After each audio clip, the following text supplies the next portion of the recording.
السلام علیکم ریڈرز، کیسے ہیں آپ سب؟ ہم لائے ہیں آپ کے لیے تجھے عشق و خدا کرے از قلم ام ہانی پارٹ 17۔ ناول کا آغاز کرنے سے پہلے ہمارے چینل ام ہانی آفیشیل کو لائک، سبسکرائب اور بیل آئیکن پر کلک کریں تاکہ آپ یہاں اپلوڈ ہونے والی تمام ویڈیوز سے بر وقت مطلع ہو سکیں۔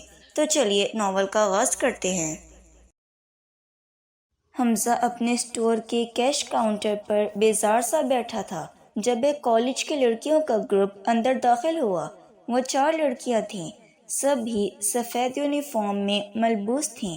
ان کا رخ لیڈیز کاسمیٹکس کی جانب تھا۔ صبح کا وقت تھا، سٹاف ابھی پورا آیا نہیں تھا اور وہاں بھی کوئی لیڈیز گائیڈز موجود نہیں تھی۔ اس وقت کسٹمر بھی اکا دکا تھے، اس لیے حمزہ کو ہی ان کی مدد کے لیے وہاں جانا پڑا۔ ہیئر کلر کا شیڈ کارڈ دکھا دیں، ان میں سے ایک لڑکی نے کہا۔ اس نے سامنے پڑا کارڈ اس کے سامنے رکھ دیا۔ ان میں سے 3 لڑکیاں کارڈ دیکھنے لگیں، مگر ایک پرفیوم کی سائٹ پر آ گئی اور ان چاروں میں وہی زیادہ خوبصورت تھی۔ اس کے بالوں کا کلر بالکل ناہید کے بالوں جیسا تھا۔ کافی پرفیومز دیکھنے کے بعد اس کی نظر ایک پرفیوم پر ٹک گئی۔ اس کی پرائس دیکھ کر اس نے ہاتھ میں پکڑا پاؤچ کھول کر پیسے نکال کر گنے، پھر مایوسی سے دوبارہ پاؤچ میں ڈال دیے۔ پرفیوم کو اس نے واپس رکھ دیا۔ باقی تینوں اس شیڈ کارڈ پر ہی اپنا سر کھپا رہی تھیں۔ حمزہ اس لڑکی کے پاس آ گیا جو پرفیوم دیکھ رہی تھی۔ اس لڑکی کی نظر اب بھی اسی پرفیوم پر ٹکی ہوئی تھی۔ آپ اس کی اسمیل چیک کر سکتی ہیں، حمزہ نے اس لڑکی کے قریب آ کر کہا۔ لیکن یہ تو پیک ہے۔ اس لڑکی نے پرفیوم کی پیکنگ کی طرف اشارہ کیا۔ ہمارے پاس سیمپل کے طور پر الگ سے بھی ہے۔ ٹھیک ہے، پھر دکھا دیں۔ حمزہ نے سائٹ پر رکھی کچھ کھلی پرفیوم کی بوٹلز میں سے اس نام کی نکال کر اس کو پکڑا دی۔ اس لڑکی نے اپنی کلائی پر ذرا سا چیک کیا۔ خوشبو سونگھتے ہی چہرے پر خوشگوار سی چمک پھیل گئی، جیسے اسے وہ پرفیوم پسند آ چکا تھا۔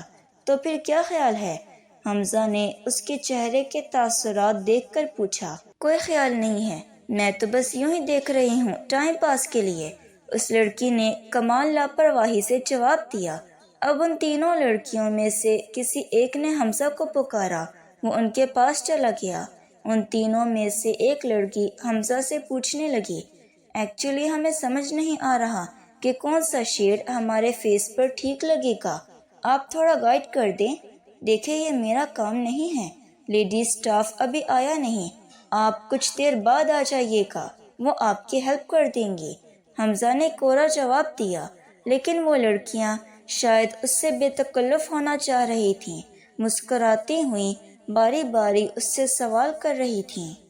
اچھا چلے یہی بتا دیں، لڑکے لڑکیوں کے کس ہیئر کلر سے امپریس ہوتے ہیں؟ ان میں سے ایک مسکراتے ہوئے حمزہ سے پوچھ رہی تھی۔ یہ سوال تو آپ کو اپنے بوائے فرینڈ سے پوچھنا چاہیے، حمزہ نے بھی انہیں مسکرا کر جواب دیا۔ ابھی بنا ہی نہیں ہے، اس لیے تو آپ سے پوچھ رہی ہوں، آپ بھی لڑکے ہو، آپ اپنی گرل فرینڈ کے کس ہیئر کلر سے متاثر ہوں گے؟ اس لڑکی نے شوق ہوتے ہوئے دو بدو جواب دیا۔ حمزہ کی نظر اس پرفیوم دیکھتی ہوئی لڑکی کے بالوں پر جا پڑی جو اس وقت کھلے ہوئے تھے۔ مجھے تو آپ کی اس فرینڈ کا ہیئر کلر بہت پسند ہے، حمزہ نے اس لڑکی کی طرف اشارہ کیا، وہ جو اب بھی پرفیوم دیکھنے میں مصروف تھی۔ حمزہ کی بات پر بے ساختہ اس لڑکی نے مڑ کر حمزہ کو دیکھا۔ شمائل، تم کون سا کلر یوز کرتی ہو؟ اس کی دوست اب اس کے پاس آ کر پوچھنے لگی۔ کوئی بھی نہیں، اٹس نیچرل، تم لوگ ذرا جلدی کرو، دیر ہو گئی تو ڈیڈ مجھے بہت ڈانٹیں گے، وہ بنا کوئی تاثر دیے بولی۔ آپ یہی کلر نکال کر دے دیں، اس لڑکی نے اس شمائل نامی لڑکی کے ہیئر کلر کی طرف اشارہ کرتے ہوئے کہا۔ حمزہ نے شیڈ کارڈ میں دیکھ کر اس نمبر کا کلر نکال کر دے دیا، پھر وہ میک اپ کا کچھ سامان لینے لگی۔ حمزہ نے وہ پرفیوم لیا جو اس لڑکی کو پسند تھا اور کاؤنٹر پر جا کر بیٹھ گیا۔ کچھ دیر بعد وہ چاروں اسی کے کاؤنٹر پر آ کر بل بنانے لگیں۔ میں نے آپ کے کہنے پر کلر تو لے لیا ہے، فائدہ نہ ہوا تو آپ ہی سے واپس لوں گی، اس لڑکی نے ہنستے ہوئے پیسے دیتے ہوئے شوخی سے کہا۔ 100% فائدہ ہوگا، بے فکر ہو کر لے کر جائیں۔ بل بنانے کے بعد حمزہ نے وہ پرفیوم بھی بیچ میں رکھ دیا جس کا اندازہ ان میں سے کسی کو نہیں ہوا۔ وہ یہ لے کر باہر نکل گئیں۔ بس میں بیٹھتے ہی کرسی کی پشت پر سر رکھے ہادیہ نے آنکھیں بند کر لیں اور عزیر سے کہا، اگر میں سو جاؤں تو پلیز مجھے اٹھانا مت۔ آنکھیں بند کیے ہی ہادیہ نے کہا۔ کچھ دیر میں بس بھی چل پڑی۔ نوید کی کال آ رہی تھی۔ ہیلو، عزیر نے فون اٹھا کر کہا، جا کر مر گئے ہو وہاں پہ؟ واپس نہیں آنا تم نے؟ کتنے دن گزر گئے ہیں، تمہاری شکل نہیں دیکھی میں نے۔ سخت بور ہو چکا ہوں یار، واپس آؤ اب۔ نوید غصے سے بول رہا تھا۔ کچھ دن تک آ جاؤں گا، تم بتاؤ گھر پر سب ٹھیک ہیں؟ پتہ نہیں، فی الحال تو بھابھی سے بات کرواؤ، نوید بگڑے ہوئے موڈ سے بولا۔ عزیر نے برابر بیٹھی ہادیہ کی جانب دیکھا جو آنکھیں بند کیے بیٹھی تھی۔ تم سو تو نہیں رہی؟ اس نے ہادیہ کو مخاطب کیا۔ تم فون پر اپنی ٹوٹر بند کرو گے تو سوؤں گی؟ آنکھیں بنا کھولے ہی ہادیہ نے جواب دیا۔ لو بات کرو، نوید ہے۔ عزیر نے فون ہادیہ کی طرف بڑھایا۔ ہادیہ نے آنکھیں کھول کر کچھ متحیر سا ہو کر پوچھا، مجھ سے کیا بات کرنی ہے اس نے؟ مجھے نہیں معلوم، خود پوچھ لو۔ ہادیہ نے اس کے ہاتھ سے فون لے لیا۔ ہیلو، کیسی ہیں بھابھی جی؟ نوید کی چہکتی آواز سن کر وہ چڑھ کر بولی، کیسی ہو سکتی ہوں؟ ہادیہ نے الٹا اسی سے سوال کیا۔ خوش باش۔ اس کے جواب پر وہ مزید چڑھ گئی۔ یہ پوچھنے کے لیے فون کیا تھا تم نے؟ نہیں تو ویسے ہی رسم دنیا نبھا رہا تھا، کام تو کچھ اور تھا۔ نبھا لی رسم دنیا؟ Now come to the point, Hadia نے اسپاٹ لہجے میں کہا۔ دال بنانے کی آسان اور جھٹپٹ ریسیپی چاہیے۔ کیوں؟ نوید کی بات کچھ غیر متوقع سی تھی۔ پکانی ہے، نوید نے جواب دیا۔ تم نے آنٹی کہاں ہیں؟ ان سے آج کل پڈا چل رہا ہے، اس لیے اپنے دانے پانی کا انتظام مجھے خود کرنا ہے، اور اب تفصیل مت پوچھیے گا، وہ میں بعد میں بتا دوں گا۔ فی الحال تو دال بنانے کی ترکیب بتا دیں۔ نوید کی بات سے ہادیہ کو خاص دلچسپی بھی نہیں تھی۔ نوٹ کرو۔ ہادیہ نے اسے دال پکانے کی ترکیب لکھوا کر فون بند کر کے عزیر کو پکڑا دیا۔ یہ دال کی ترکیب کسے بتا رہی تھی؟ عزیر تو اسی کی طرف متوجہ تھا، پوچھنے لگا، نوید کو، اور وجہ اسی سے پوچھ لینا۔ اپنا فون سائلنٹ پر کر دو اور کوشش کر کے چپ رہنا۔ پوری ہدایات دیکھ کر ہادیہ نے آنکھیں بند کر لیں۔ وہ بس اس کی شکل ہی دیکھ رہا تھا۔ وہ پھر سے بولی، اور اگر میں سو جاؤں تو مجھے اٹھانا مت۔ ہادیہ نے دوبارہ اسے یاد دہانی کرائی۔ کچھ دیر میں وہ واقعی سو چکی تھی۔ صبح ناہید کی وجہ سے وہ جلدی اٹھ گئی تھی، اس لیے جلد ہی نیند آ گئی۔ عزیر ہینڈ فری لگا کر فائٹنگ مووی دیکھنے لگا۔ 6 گھنٹے کا سفر تھا، کسی طرح تو گزارنا تھا۔ وہ محترمہ تو ویسے ہی شاید آدم بیزار قسم کی لڑکی تھی۔ نئے شادی شدہ کپلز کی باتیں ہی ختم نہیں ہوتی، اور اسے سونے میں دلچسپی تھی۔ بے دلی سے سوچتا ہوا وہ موبائل پر فلم دیکھنے لگا۔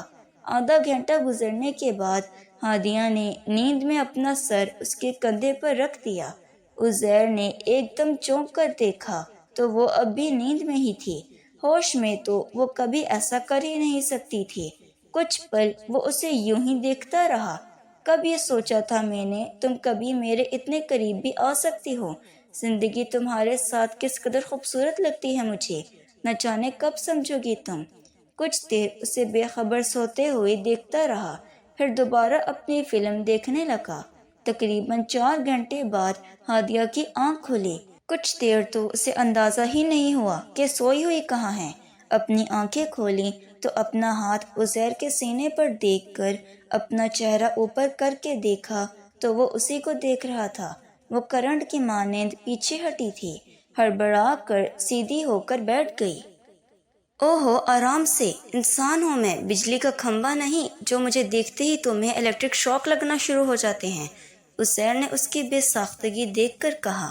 جس طرح سے ہڑبونک طریقے سے وہ پیچھے ہٹی تھی، دیکھنے والا پہلا گمان یہی کر سکتا تھا کہ شاید کرنٹ کھا کر پیچھے ہٹی ہے۔ تم مجھے اٹھا بھی سکتے تھے، ہادیہ اپنی نظریں چراتے ہوئے بولی۔ اگر تمہاری یادداشت کام کر رہی ہے تو تم نے ہی مجھے جگانے سے منع کیا تھا۔ تو میں یہ جسارت کیسے کر سکتا تھا؟ اور سچ پوچھو تو میرا اپنا بھی ایسا کوئی ارادہ نہیں تھا، اچھا لگ رہا تھا مجھے تمہارا مجھ پر یہ حق جتانا۔ وہ اس سے مسکراتے ہوئے بولا، نہایت ہی بدتمیز انسان ہو تم۔ وہ اپنی شرمندگی کو دور کرنے کے لیے بولی، کیا بدتمیزی کی ہے میں نے تمہارے ساتھ؟ بات مت کرو مجھ سے۔ وہ اپنی خفت چھپاتے ہوئے بولے، واہ، تم تو ایسے ریئیکٹ کر رہی ہو جیسے میرا قصور ہے، میں تمہارے کندھے سے لگ کر سویا ہوں۔ میڈم، 4 گھنٹے سے تم میرے کندھے کو تکیہ سمجھ کر سوتی رہی ہو، بجائے احسان ماننے کے الٹا تم مجھے پر غصہ کر رہی ہو۔ وہ مصنوعی سی خفگی دکھانے لگا۔ کب تک آئے گا لاہور؟ ہادیہ نے ماتھے پر بل ڈال کر موضوع بدلنا چاہا۔ 1 گھنٹہ ہے ابھی، سونا چاہو تو سو جاؤ، نیند پوری ہو جائے گی تمہاری۔ عزیر نے دوبارہ اسے تنگ کرنے کے لیے کہا۔ عزیر کی نظریں موبائل پر تھیں اور چہرے پر مسکراہٹ۔ ہادیہ ضد سی ہو گئی۔ جی نہیں، اس نے حتمی انداز سے کہا۔ چلو پھر میرے ساتھ فلم دیکھ لو۔ اس نے اپنا موبائل اس کے سامنے کر دیا۔ وہ کوئی چائنیز فائٹنگ مووی تھی۔ اس میں ایک لڑکی لڑکوں کے ساتھ فائٹ کر رہی تھی۔ کچھ دیر اس نے فلم دیکھی، پھر اس کی طرف دیکھ کر بولی، تمہاری زندگی میں مار دھاڑ کے علاوہ اور کچھ نہیں ہے؟ اور بھی بہت کچھ ہے، مگر موویز مجھے ایسے ہی اچھی لگتی ہیں۔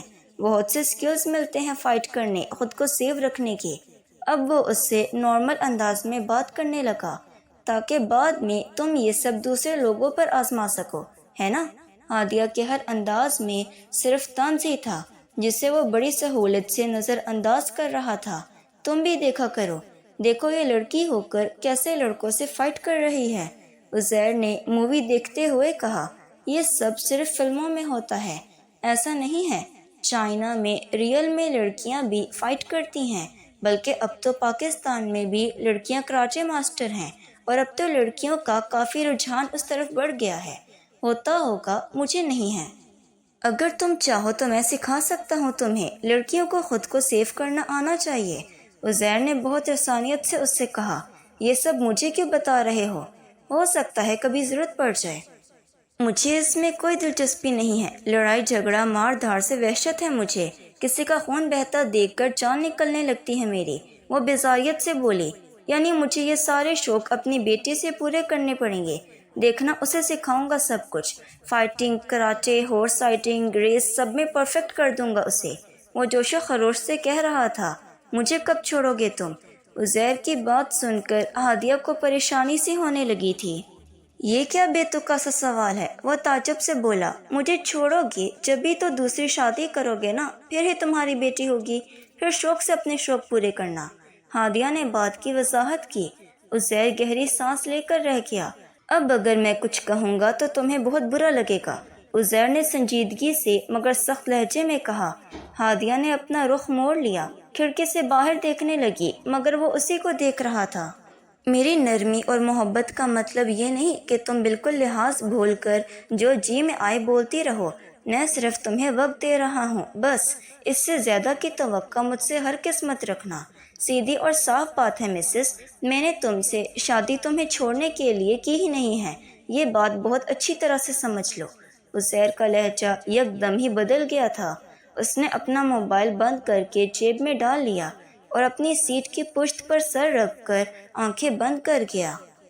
ہادیہ اس کی بات پر روحانسی سی ہو گئی تھی، پریشان ہونے لگی تھی۔ ہادیہ کو اتنا بھی آسان نہیں لگ رہا تھا اس سے پیچھا چھڑوانا۔ غصے اور بے بسی سے ایک نظر اس پر ڈالی، جو اب آنکھیں بند کیے ٹیک لگائے بے فکر بیٹھا تھا، پھر رخ بدل کر کھڑکی سے باہر دیکھنے لگی۔ لاہور پہنچ کر وہ دونوں بس سے نیچے اتر گئے۔ ہادیہ کا موڈ آف دیکھ کر عزیر بھی سنجیدگی سے بولا، اب نظریں جھکائے مت کھڑی رہنا، تمہارے کزن کو میں نہیں پہچانتا، اسی نے لینے آنا تھا ہمیں۔ عزیر نے سرد لہجے میں کہا، کون سا کزن اور کیوں لینے آئے گا وہ؟ اسٹیشن کا راستہ معلوم نہیں ہے تمہیں؟ ہادیہ نے حیرت سے اس سے پوچھا۔ اسٹیشن نہیں جا رہے، تمہاری خالہ کے گھر جا رہے ہیں، احد کا بھائی آ رہا ہے لینے۔ تمہاری امی نے کہا تھا کہ تمہاری خالہ بہت اصرار کر رہی ہیں، میں نے سوچا تمہیں سرپرائز دے دوں، اچھا لگے گا تمہیں۔ اب وہ مبہم سے مسکراہٹ سجائے بولا، مگر ہادیہ ضرور غصے سے لال پیلی ہو گئی تھی۔ یہ جو تم میرے بارے میں اپنی عقل کے گھوڑے دوڑاتے ہو، یہ احسان مجھ پر مت کیا کرو۔ مجھے جانا ہی نہیں تھا خالہ کے گھر، اور لاہور بھی نہیں آنا تھا۔ تم کیوں مجھے یہاں لائے ہو؟